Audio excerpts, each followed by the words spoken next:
Hello, this is the RPG Pundit, the final boss of internet shitlords.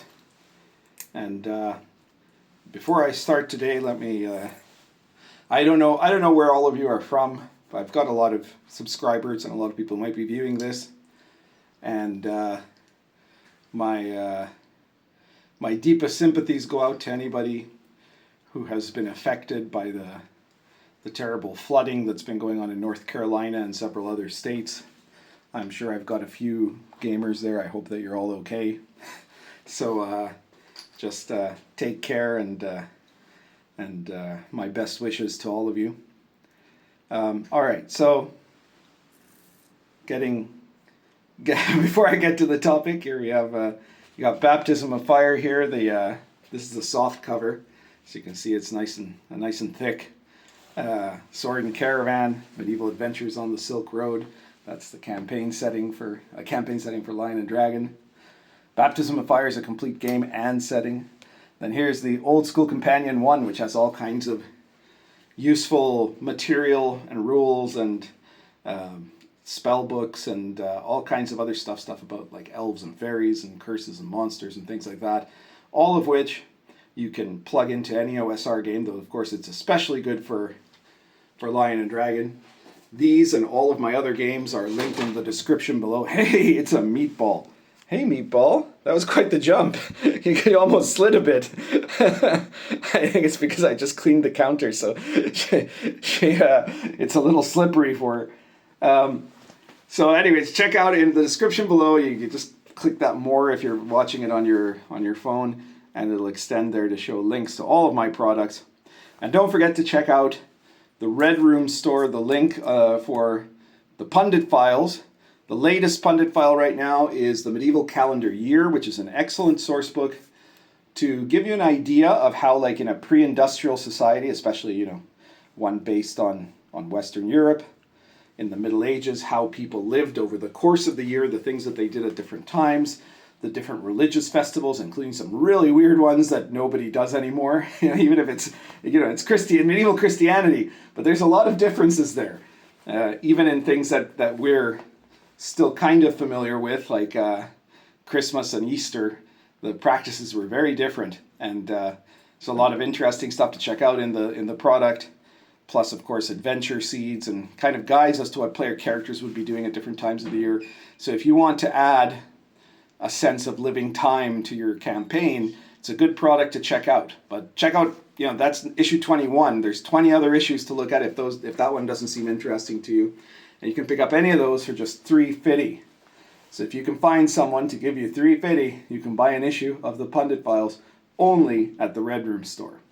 Okay, so today I wanted to talk about something that's come out in the last few days that has I think been misinterpreted by a lot of people, because the claim has been made in several kind of gaming media things, ranging from blogs to some of these geek websites and things like that, and on forums and on social media, of course, like Twitter. The claim has been made that the new Player's Handbook is an enormous hit, that it's sold 3 times as much as the 2014 5th edition Player's Handbook sold in its first week, and so the impression that some people are having is that it's an enormous smash success. Other people, however, have pointed out in contrary-minded videos, I guess you could say, that when you look at the actual data that is available publicly, because not all of it is, but the publicly available data seems to show actually what looks like the opposite, like they've sold very little. And so this seems to be quite a paradox, because there are very different accounts. Now, allegedly, this claim that it's already outsold everything else and it's like the biggest hit of all time in D&D, if you look at these articles, I mean, some people don't even make a reference to it, but when you get back to, like, I guess in the gaming press, there have been a lot of articles that have referenced a press release that Wizards of the Coast did. And they have claimed from this press release that in its first week, the new Player's Handbook has sold 3 times as much as the original 2014 5th edition Player's Handbook sold in its first week. However, other people have looked at, there's publicly available sources on book sales in bookstores. And if you look at that, it would suggest that in the first week, the Player's Handbook sold like less than 4,000 copies in the United States, which would be quite bad, right? Like that is not a good amount for a first week of sales. And that is, that number is objective. That's very clear. It was, I think it said something like 3,700 and some book sales in the first week at bookstores, okay? Now, some people have issued a rebuttal to that, saying that a lot of gaming stores do not end up being reported by that particular source, because that particular source will focus largely on general bookstores and, of course, the big box bookstores. And it looks very, that's a definite number, and it seems to be a very small number. But some people might be arguing that in like gaming stores, they've done much better. However, there's a couple of problems with that argument. The first is that nowadays there aren't that many gaming stores or comic and gaming or whatever that are still around, right? Like compared to 10 years ago, there's like, I think maybe a tenth, at most a quarter of as many game stores that are still in business compared to that time. Now the other claim, the other news that's coming out of gaming stores and that has been reported in multiple gaming stores is that there are a lot of gaming stores that made orders, because you have to, if you're a local gaming store, you have to make an order to get these books, right? The Player's Handbook. And a great number of them, so much so that it's very clear that this is some kind of an endemic problem, are now stating in public that they have only received a tiny fraction of the books that they ordered. So, like for example, some gaming store ordered 30 copies of the Player's Handbook, assuming that, it's D&D, it's going to sell.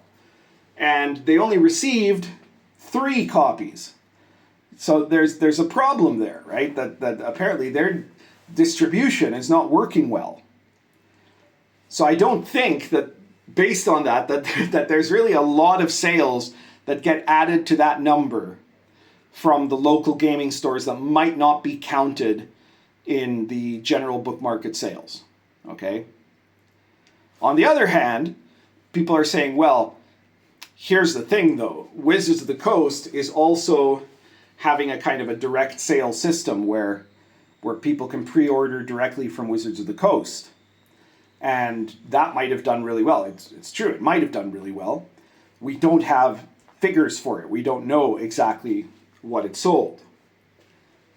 And all of this still leaves it sounding like it's kind of up in the air, like it's that we can't be sure whether or not there are really, because it could be that a ton of people decided to go direct and get like the pre-order sales up front, and so those wouldn't have been counted by bookstore sales, and they might be an enormous amount.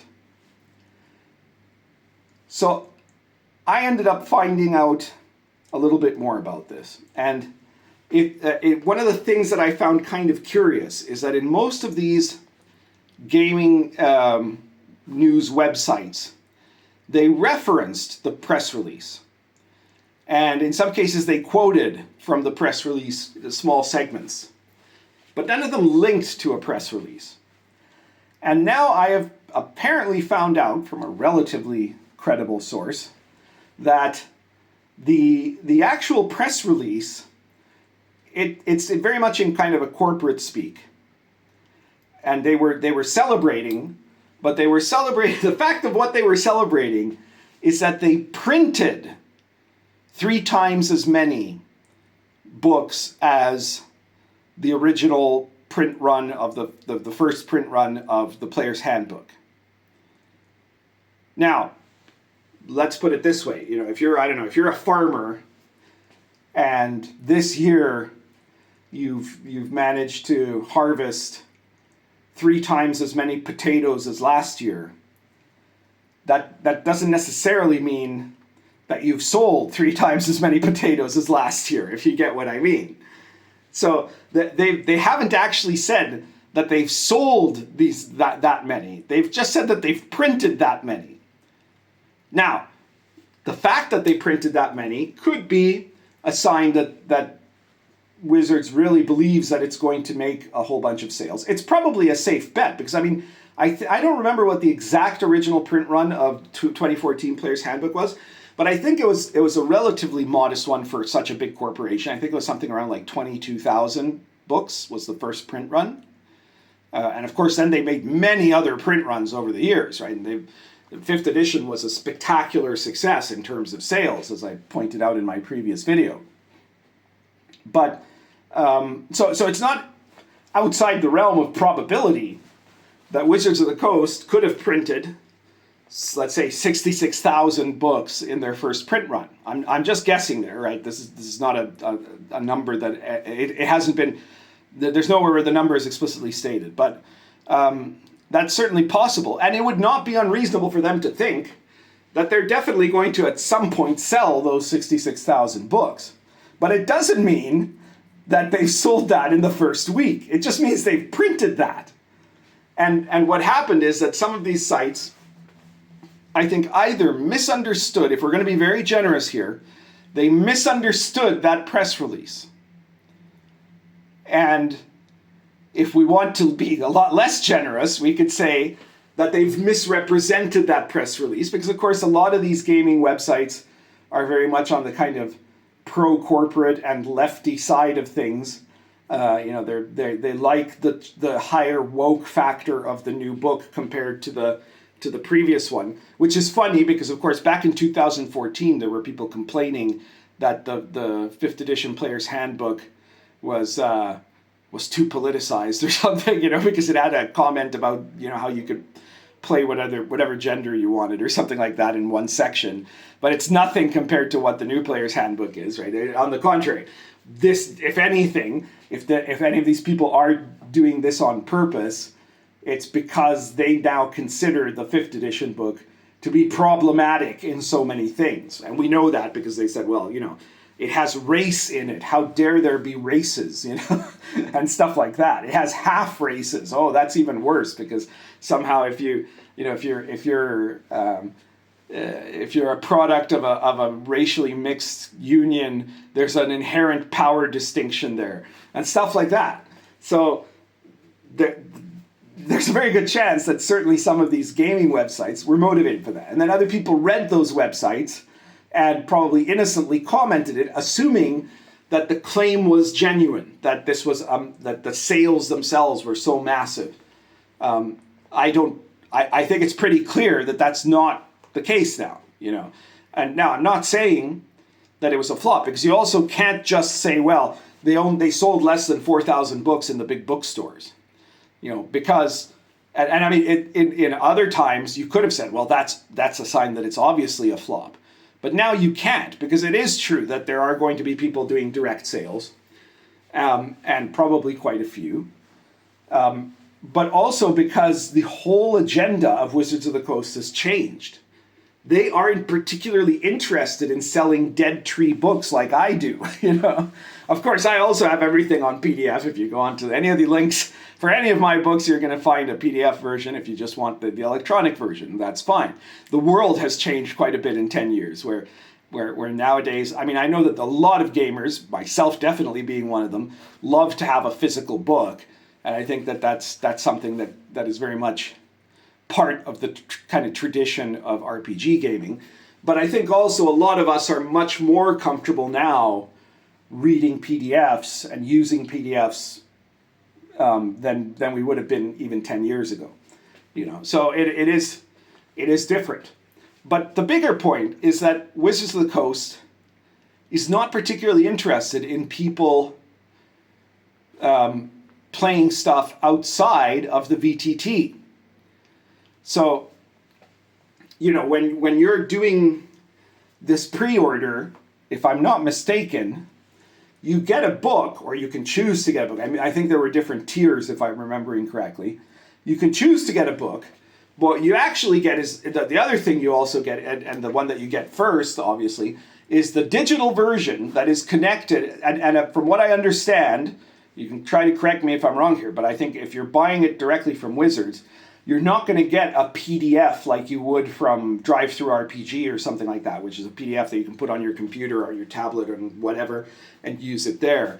It's a digital version that is available for, I think, D&D Beyond, and then obviously for the VTT.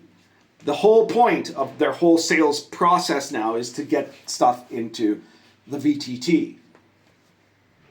And on the one hand, you could say, well, then that's not exactly the same as book sales, right? Like, if you were, I don't know, if Marvel Comics came out with another, you know, Iron Man #1 comic, right? Like issue 1 of a new volume of Iron Man, and they only sold 3,000 issues, you know, 3,000 copies of issue #1 of Iron Man. And then they said, oh yeah, but, you know, 2 million people saw the Iron Man movie. So, you know, really we've sold 2,003,000 copies, right? That wouldn't make any sense, right? That people subscribing to a VTT is different than people buying a book.